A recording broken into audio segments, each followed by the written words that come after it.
Welcome back, everybody. We are standing in the middle of a field, in the middle of the Cotswolds, in the middle of the United Kingdom.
We are the Newbies, a family of explorers who've taken root in northern Portugal and are currently renovating a small abandoned farm into our dream off-grid homestead.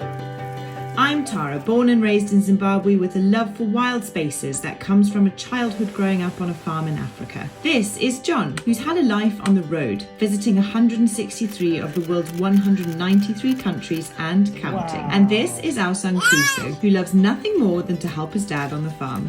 In his first year of life, he visited 4 continents and 24 countries and is about to become a big brother.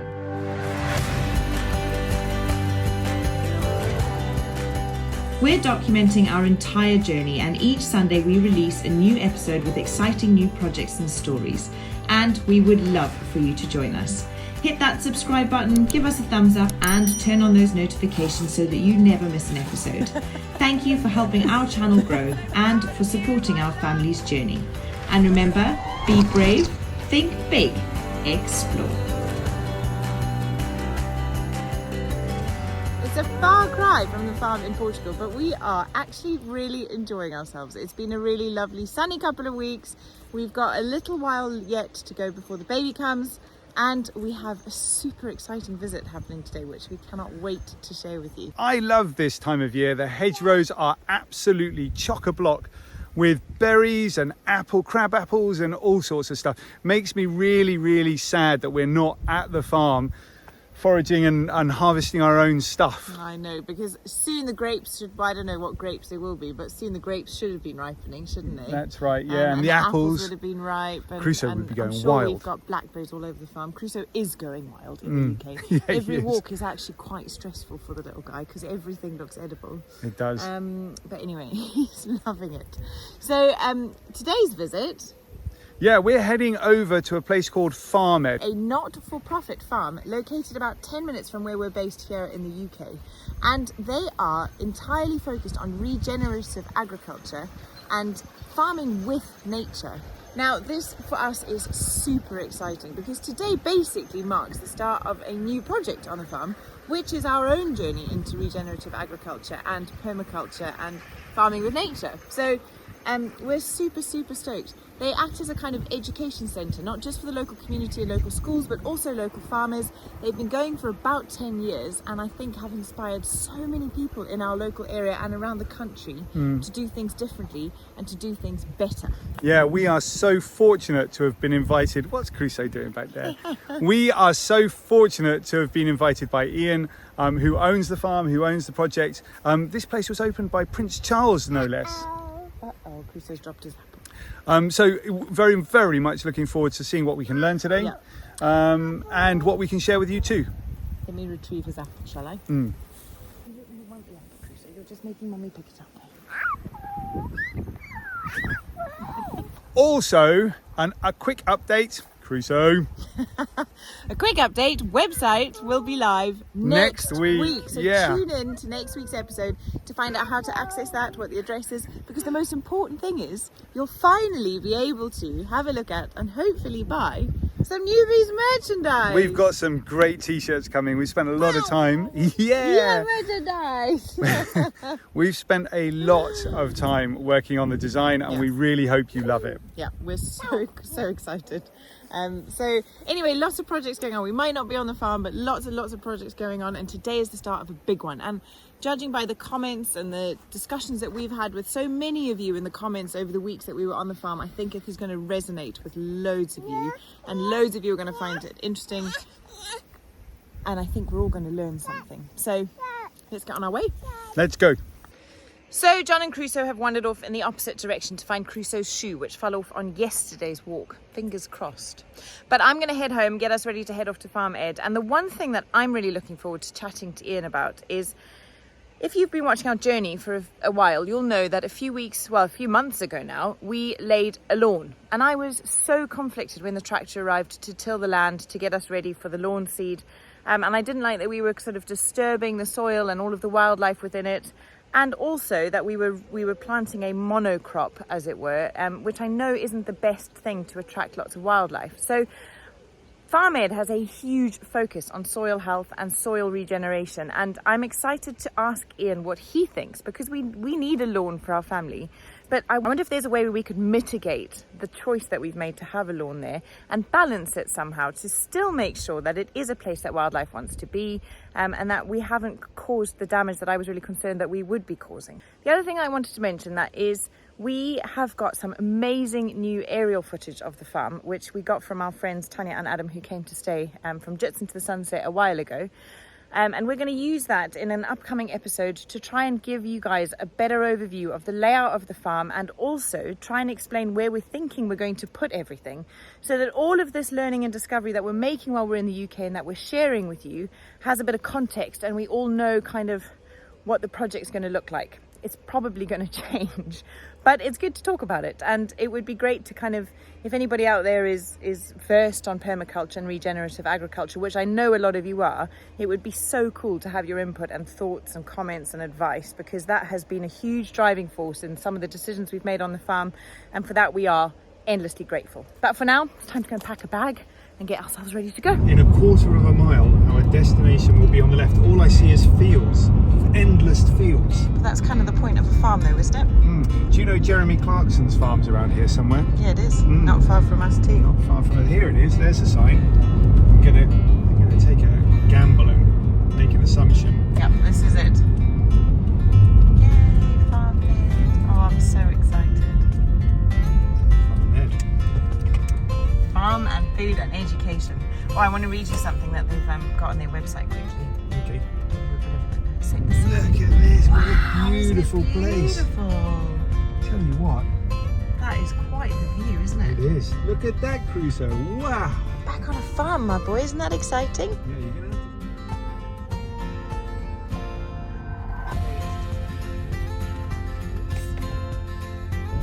So I love this statement from their website. If you're passionate about regenerative agriculture, farming with nature and great food, then join us on the journey. It's time to make a difference.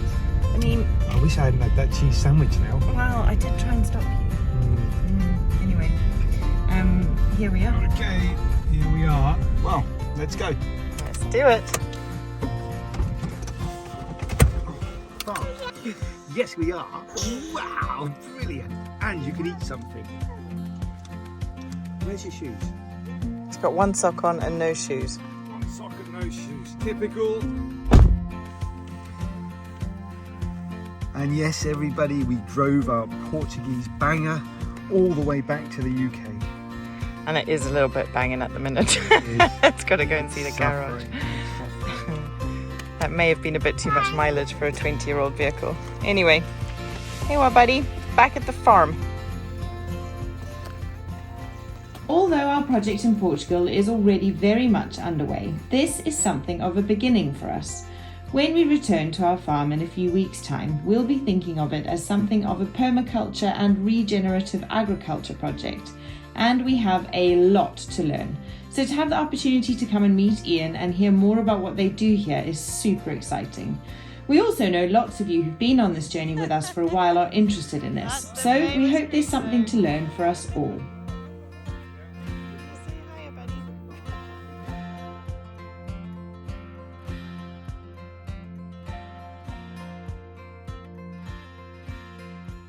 Okay, first things first, we are going to have cake and a cup of coffee. I'm really regretting that cheese sandwich now, but never mind. And Ian's going to talk to us a little bit about what he's doing here, and then we'll see what happens after that. But I'm excited just to get some ideas of what goes on at a farm like Farm Ed. And this journey into growing and feeding our family while simultaneously caring for the land and wildlife is all new to us. So we were keen to sit down with Ian, the founder of Farm Ed, and get to know more about him and what we could learn to take home to Portugal.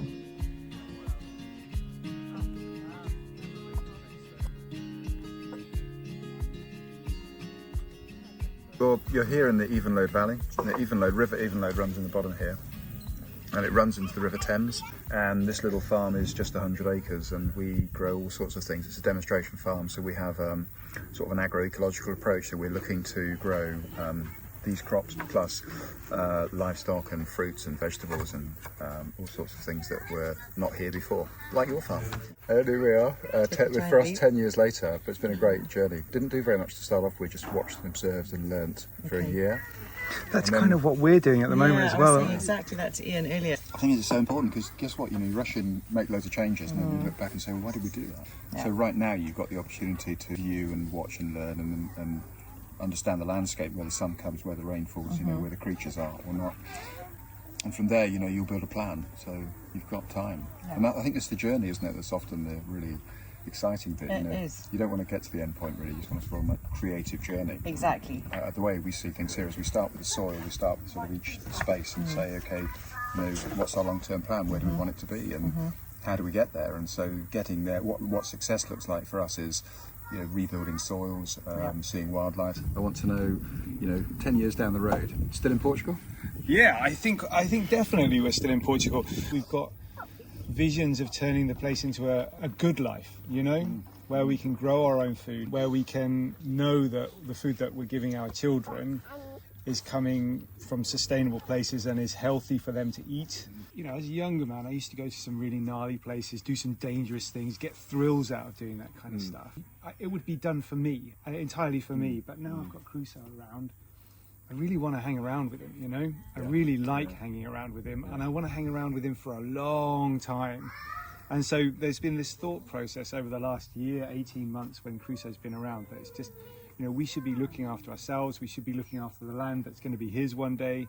But most of all, if we're looking after both of those things, I get to spend more time with Crusoe, which is what my life is going to be all about, I think. I'm rewarded not in financial terms. I mean, this is is not for that, but it's actually, I'm rewarded in seeing people happy, the kids enjoying the space, running through the orchard, or the 300 finches that are on the farm right now. That rewards me.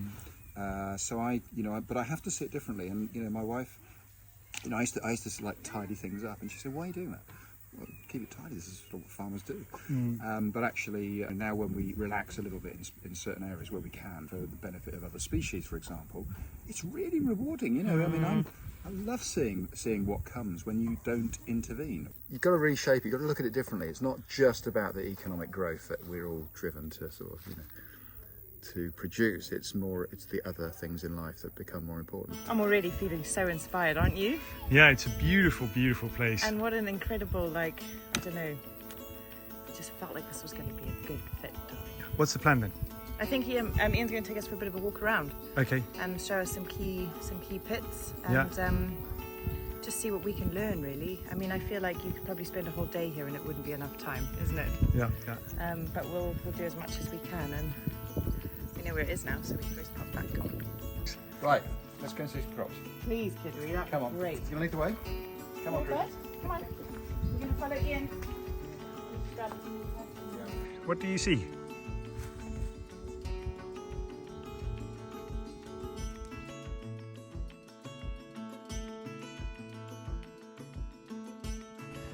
So we're off to look at some of the crops now and find out and see how Ian and his colleagues, his friends, do things on this farm.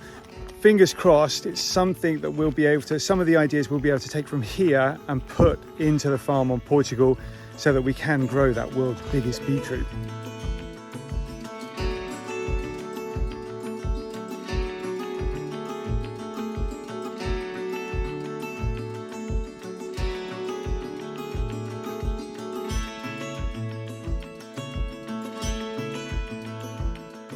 The issue we have is we've got lots of great big farming, which is super efficient, produces lots of food, but there's two things that it's perhaps we could be doing better. We do release a bit of greenhouse gas as a result of our farming systems, and so that's warming the planet, and we have excluded wildlife on a lot of farms because we're growing monocultures.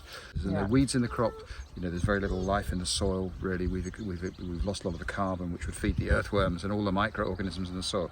So it's without sort of getting into sort of the whole biological, you know, ecosystem. Suffice it to say that our soils have been depleted. We've been doing it by eating the food that we've had in our food systems, and it's been great. We've had loads of food. The population's doubled in my lifetime. We've produced double the crops in terms of yield, and we've all been making money along the way too. So in many respects, it's worked. But you know, where does the wildlife go now? You know, we know insect populations are crashing for all sorts of reasons. We know that farmland birds in this country particularly have been well monitored, and they, you know, reduce. So where's Crusoe going to see the next lot coming from? But look, so underneath here on this particular crop is the green stuff. That is a nitrogen-rich plant.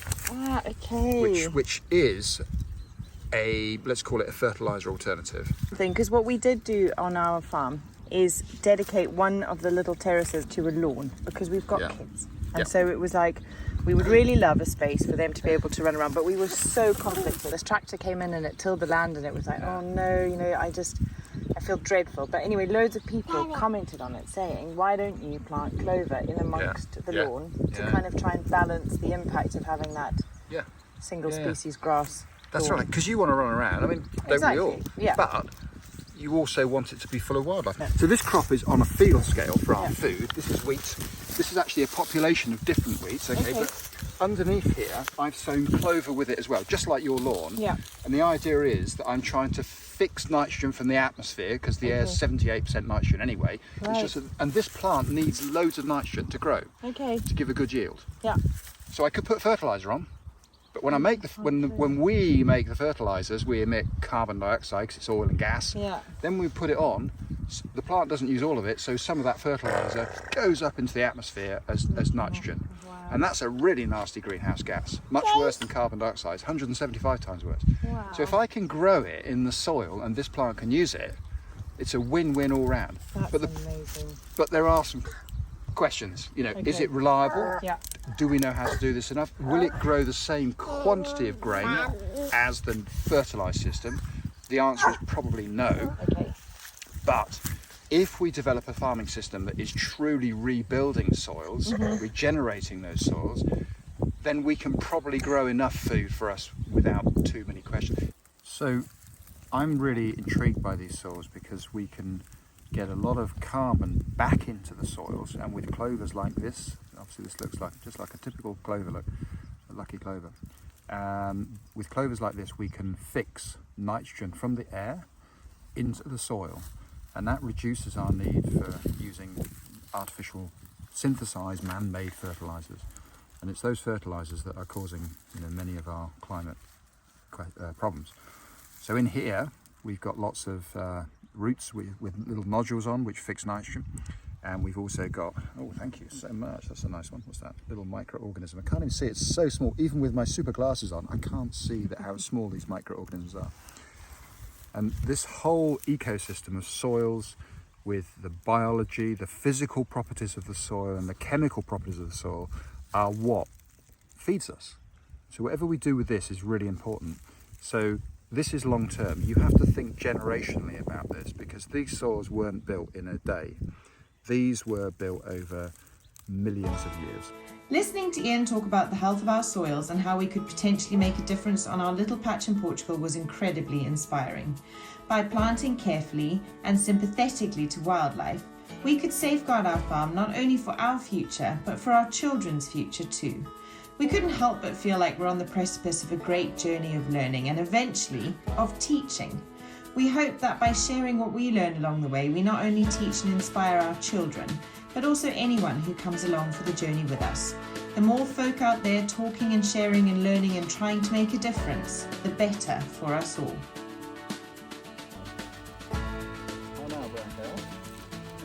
Do you see the cows? Yeah, there's another. No, yeah, there's a digger.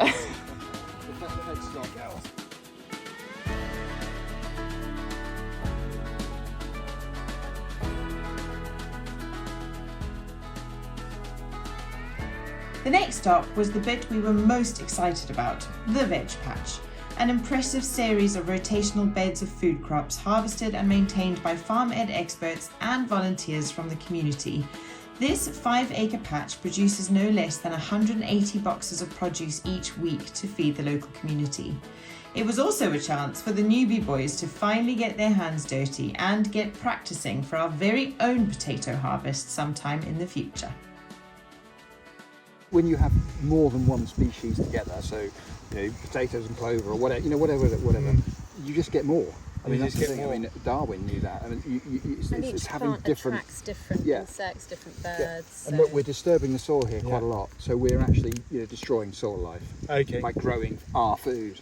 So we have to rebuild that, and that's where your perennial grasses and your semi-permanent cropping is really important. It's a balance that we must strike, and we've gone too far one way. So rebuilding, like Emma does here, where there's a third of the time is not growing food, it's rebuilding the soil, is a good thing to do. And if we consider that, in order for the minerals to be available for the food that we eat as humans in a plant-soluble form, we actually need that variety and diversity of soil life to make that exchange happen.